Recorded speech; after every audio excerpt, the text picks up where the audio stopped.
i-explain ko lang yung ating water heater. Dito po yung source niya, ito po yung breaker, circuit breaker niya.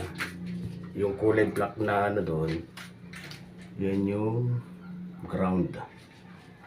Tapos ito yung ating water heater. Ito yung single na angle valve. Dito magagaling yung source ng tubig, inlet. Tapos ito naman yung ating hot water na manggagaling dito sa heater. Tapos meron naman siya ditong angle valve ulit na double. Ito yung isa papunta dito sa CR na to. Ito namang isa yung papunta sa kabilang CR. So ito ang supply niya.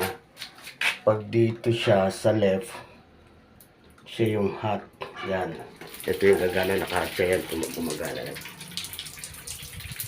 Pag sa right naman, cold naman siya. Hihinto naman yung ating, yan, nakahinto ito yan. So tapos off. Pag ito naman ang gagamitin natin, itong telephone shower, adjust lang natin dito. Yan, ganun pa rin siya. Hot pa rin siya, nasa left side. Ganyan lang po yung pagkabit ng multi-point water heater. Off muna natin. Yan. So okay na.